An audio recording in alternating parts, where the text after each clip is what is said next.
señores, cuando llegan estos temas así, tan interesantes, la verdad que yo me alegré, me fascinan, porque la conversación, entendernos, podernos comprender, tener una actitud positiva y de entendimiento entre uno y otro, parece muy lindo, pero qué difícil. Y estamos luchando con las conversaciones y con comprendernos desde la mítica historia de Babel.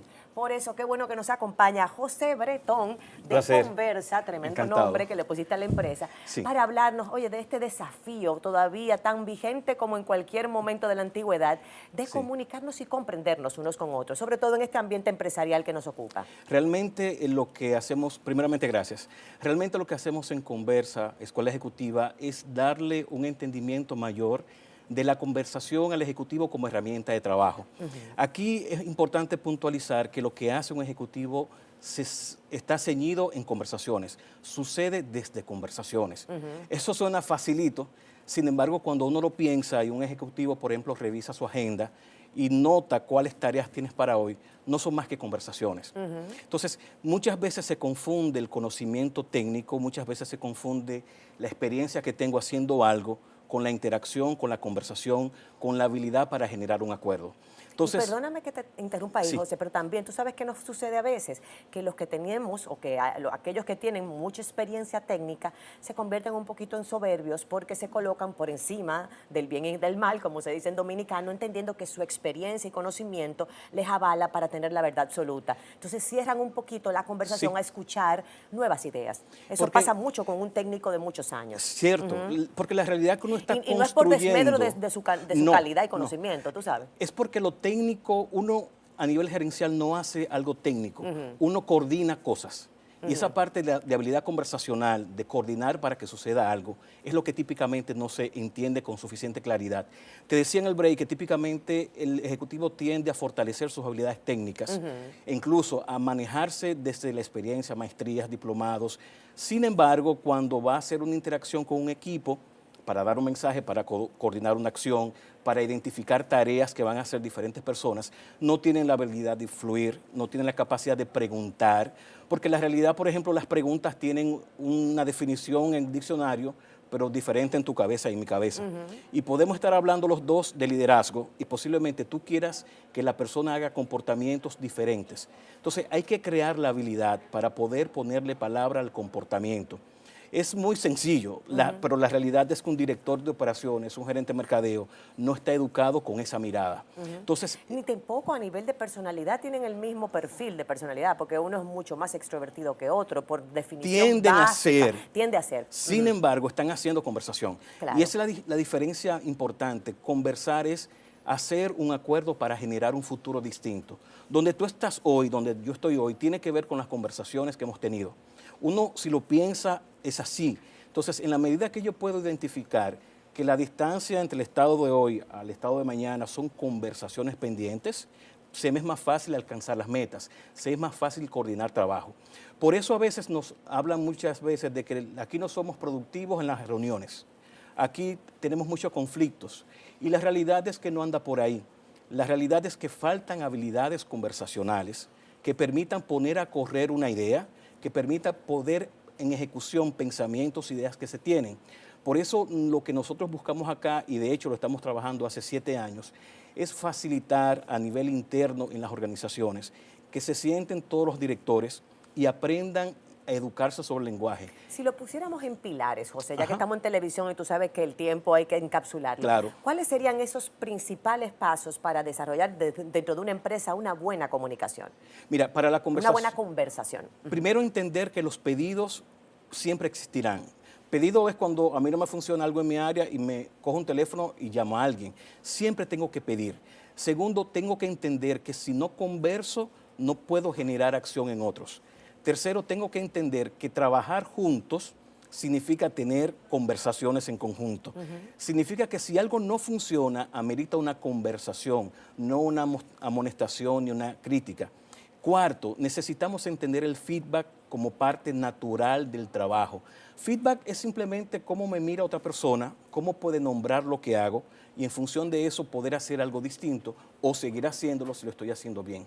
Entonces, también es importante... Esas conversaciones, José, no son escritas, no son WhatsApp, no son mensajes de voz. Cuando tú hablas de conversación, tú estás hablando de una conversación cara a cara con la persona. Pudiera ser en WhatsApp, por ejemplo. WhatsApp es una forma de manejar una conversación asincrónica, es decir, no tenemos que estar en el vaivén. Lo importante es generar acuerdos. Ya. Donde nos quedamos cojos es cuando yo puedo entrar en el cuento, yo te lo dije y tú no lo hiciste, pero tal vez tú no lo hiciste porque no lo entendiste, tal vez tú no me dijiste que lo iba a hacer. Es decir, hay elementos centrales en la conversación, por ejemplo, pedir, generar acuerdos, declarar que lo voy a hacer, declarar que lo hice, declarar satisfacción, que hace que un conjunto de personas pueda hacer trabajo de manera más fácil.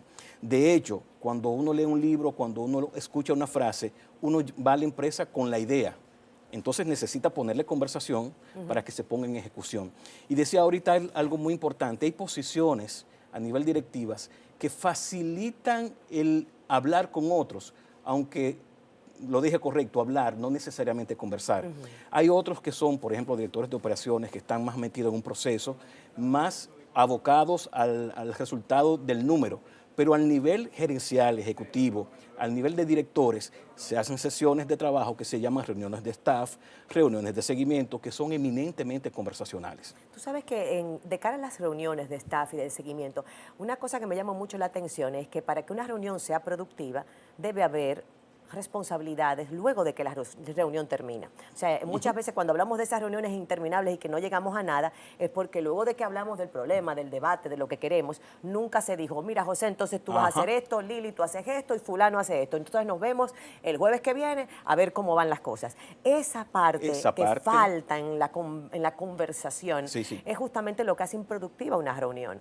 Y lo dices de manera muy sencilla y real.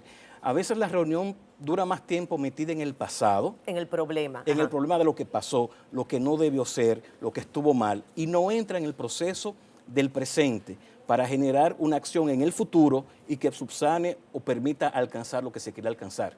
Entonces, esas habilidades, por ejemplo, que tú mencionas, tienen que ver con los actos del lenguaje, y aquí te menciono dos importantes, lo que son los juicios y los hechos.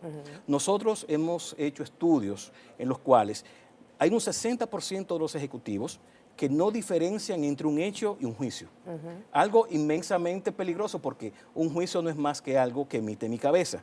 Una afirmación es algo que pueden verificar más de una persona. Claro. Entonces, cuando uno tiene esas habilidades del lenguaje claras en equipo, cuando todos entendemos qué es un acuerdo, que necesita un qué, cuándo, cómo y dónde, cuando todos nos comprometemos detrás de la declaración de compromiso a ejecutar la tarea, entonces podemos movernos con mayor facilidad. Es decir, una reunión de 3 horas que tiene 3 acuerdos se puede alcanzar en 45 minutos y generar 10 acuerdos. Eficientizamos y eso el se llama tiempo. productividad gerencial. Claro, que se puede ser eficiente. Tú sabes que me señalan aquí de los controles que también hay esos gerentes que no dejan hablar a nadie. Ese gerente que le gusta tanto hablar y oírse, que al final nunca recibe ninguna retroalimentación. ¿Qué le dices? Sí, mira, necesita salir un poquito del cuento de que lo estoy haciendo bien.